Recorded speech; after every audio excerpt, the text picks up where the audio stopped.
¿Qué tal, amigos? Un gusto estar con ustedes una vez más.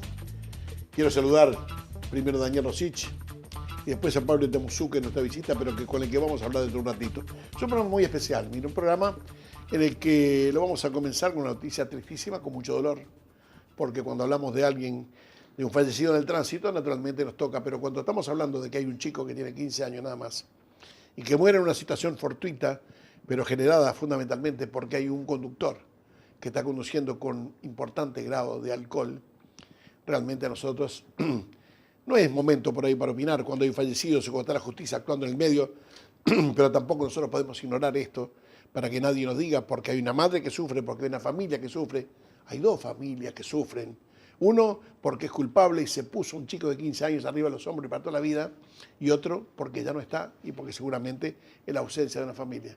El dolor que debe tener esas dos familias yo no lo quiero ni imaginar siquiera, porque lo tenemos nosotros y lo tienen todos aquellos con los que hemos hablado y que ni siquiera conocen los actores de este siniestro, pero que realmente deja mucho que pensar y fundamentalmente para todos los chicos, a los de 15 años que van a esperar un taxi, un Uber o lo que fuera y que van a algún lado y que a lo mejor están en la vereda mirando un teléfono celular y sin prestar atención al tránsito que viene. Y sabe una cosa, el tránsito es peligroso a las 11 de la mañana, a las 5 de la tarde y más hasta las 5 de la mañana. Cuando hay alcohol, cuando hay noche, cuando hay sueño, cuando hay una cantidad de factores que no importa la razón, pero sí importa el resultado. Por eso el tema es siempre seguro nunca pierde, decía un amigo mío, hablando de otros temas naturalmente, pero lo que sí nos ponía un poquito más lejos de esta situación que hoy sacude la sociedad toda. Y sacude tanto la sociedad que es un fallecido y que a veces nos da y nos habla de una magnitud y de una fuerza como que si tuviéramos un año que ya arranca contra flecha y contra toda la estadística, cuando realmente, ¿saben? Por ahí lo vamos a hablar en cualquier otro momento para ver cómo venimos en este año, que seguramente nos venimos peor y posiblemente mejor que en años anteriores. Pero bueno, comenzamos después de esto, este programa, que lo vamos a hacer con un invitado, un amigo de esta casa, un amigo de muchos años con los que hemos charlado, discutido, peleado y nos abrazamos siempre. Eso cuando llega, cuando se va, eso sí, fundamental, la seguridad vial y el tránsito. Pablo, un gustazo tenerte con nosotros. El gusto es mío y comparto las palabras iniciales, suscribo 100%. Gracias. En un programa que arrancamos con esa notita triste, pero que todos los uruguayos estamos interesados en saber qué pasa, qué medidas se toman, de qué manera actúan los que regulan el tránsito en Uruguay y especialmente en la capital, que es Montevideo. Por eso, que mejor visita de Pablo para comentarnos y empezar a hablar qué pasa con el tránsito en Montevideo. Pablo, hay muchas cosas, dijimos antes de cámaras, hay obras, hay tantas cosas que está la Intendencia haciendo con tanta energía, ¿no? ¿Por dónde querés empezar? Bueno, sí, ya de alguna forma ya direccionaste un poco la respuesta. En materia de obras estamos realmente muy conformes, muy contentos, no solamente por la gran apuesta que ha hecho esta administración a una inversión fuerte, que creemos que era muy necesaria, por diferentes razones se había dejado de invertir lo que hay que invertir año tras año. La ciudad es como una casa y si no la mantenemos empieza a venir abajo, como un auto, ¿verdad? Entonces el mantenimiento tiene que ser permanente. Por diferentes razones se habían tomado otras decisiones y había un retraso, había un rezago en materia de inversión en cuanto a obras viales.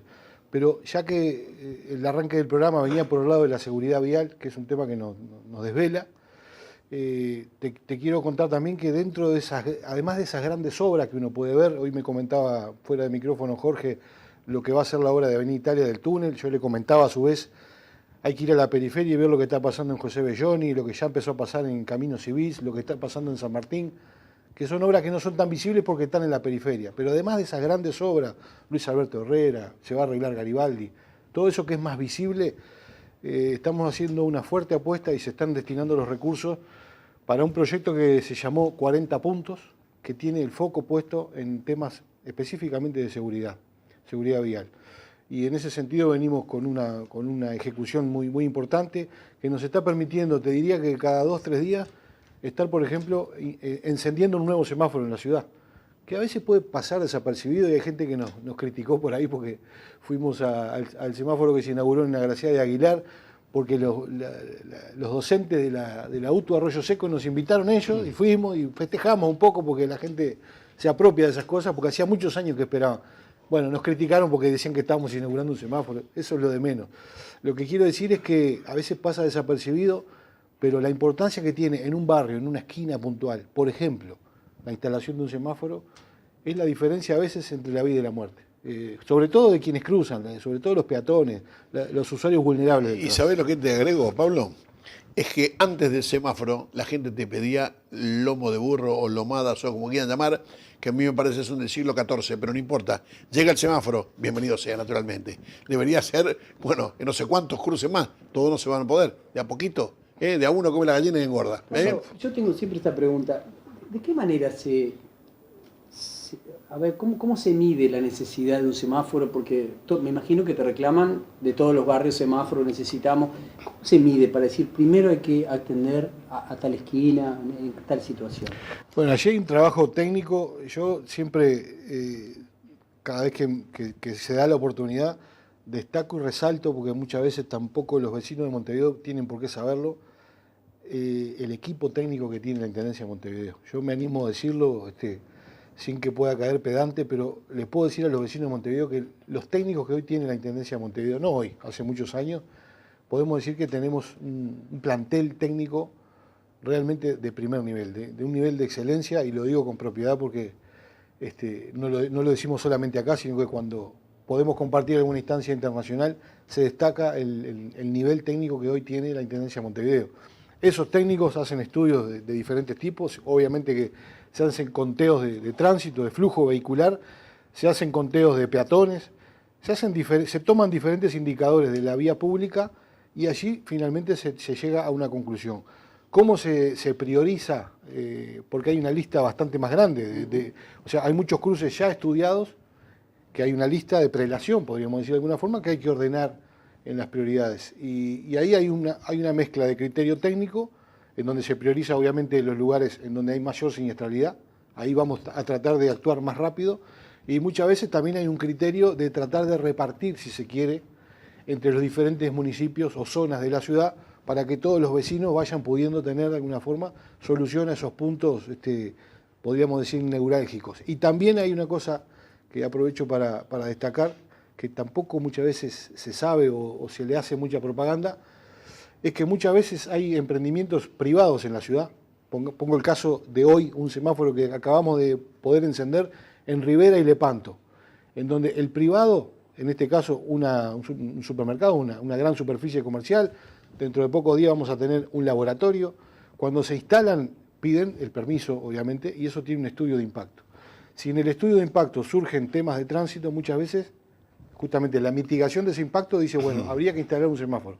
El privado se hace cargo, en este caso de hoy, el privado se hace cargo del costo, y nosotros hacemos el proyecto y instalamos un semáforo. Muchas veces, muchos semáforos que hoy tiene la ciudad, pongo un caso muy conocido que es el de la tienda inglesa de José Valle y Ordóñez. Han ido ocurriendo estas cosas que también está bueno destacarlo, porque si la ciudad no tiene los recursos para el 100%, como decía claro. Jorge, muchas veces un privado capaz que no lo sabe y puede estar haciendo un aporte interesante. ¿Vos a la sabés seguridad. cómo hacían los taximetristas? Que vos decías, pero cómo estos hombres conocen todas las calles de la ciudad y esas cosas, y algunas pasaban planchados en las esquinas y en otras no tanto. Yo decía, y alguien vino y me dijo, ¿sabés cómo se hace? Las calles que están oscuras es porque hay mucha circulación, y las que están más claras porque hay menos. ¿Te das cuenta? Entonces eso pasa por el ingenio de aquellos usuarios en épocas que estamos lejísimos de calcular, no te digo un semáforo, de un cartel de pared, un se da el paso, ¿te das cuenta? Pero mira cómo era la historia. Muy bien. Pablo, te cortamos y no te dejamos hablar de las obras. Aún unos minutitos nomás que nos quedan de este bloque, y hacernos un adelanto, unos títulos. Bueno, el segundo bloque. Yo creo que para hacer honor al tiempo, que sabemos que siempre es corto, separaría dos tipos de obra muy visibles. Por un lado está el Fondo Capital, que apostó a solucionar algunas que ya mencioné. José Belloni, históricamente postergada esa obra por diferentes motivos, se lograron los votos de una mayoría especial en la Junta Departamental. Esto también es bueno decirlo, no solamente con los votos del oficialismo, sino que hubo ediles de otros partidos que acompañaron este Fondo Capital para que se pudiera hacer esa obra que tiene 60, 70 años de proyectada, la doble vía en José Belloni. Se está haciendo hoy Caminos Civiles en el Cerro, una calle que, bueno, para el que fue antes de la obra, está bueno tener el antes y el después. Una vía que se fue generando en la ciudad de forma irregular y se fue generando ese tipo de calles que ni siquiera tenían vereda, por ejemplo. Uno podía ver niños, madres con carritos circulando por la calzada, compartiendo el tránsito con ómnibus, con camiones, situaciones que uno a veces no se explica cómo no ocurrieron desgracias mayores, por suerte, ¿no? Pero bueno, ahí va a quedar una gran obra con ciclovías, con veredas, con refugios peatonales, con arbolado. Este tipo de obra de gran magnitud, podríamos decir. San Martín ya está mucho más avanzada la obra. Y después está el Fondo de Infraestructura Metropolitana, que es un fondo que se creó con la OPP, con el Ministerio de Economía y Finanzas, con fondos del Gobierno Nacional que pasaron a la capital, a Montevideo. Se creó un fideicomiso con eso, Corporación Nacional del Desarrollo mediante, y se están haciendo una cantidad de obras, ya no de ese porte grande de ciudad nueva, como quien dice, sino de reparación y ensanche de vías ya existentes. Y ahí pongo algunas, solamente algunas que están muy visibles recientemente, lo que ha sido el recapado asfáltico de Ponce, Boulevard España, Avenida Brasil, Luis Alberto Herrera, Garibaldi, que se va a hacer de punta a punta. Estamos esperando que la OCE pueda cambiar el caño que va por abajo para no tener que estar después levantándolo, y todas las calles del centro que se van a hacer, Mercedes, Paysandú, Uruguay. Bueno, una infinidad de obras, si se quiere decir, más pequeñas en su magnitud, pero que nos van a dejar la ciudad en una situación bastante mejor que la que existía en el 2015. Vamos a unos consejos comerciales, Jorge. Muy bien, sí, señor. Y ahí volvemos para las obras más importantes.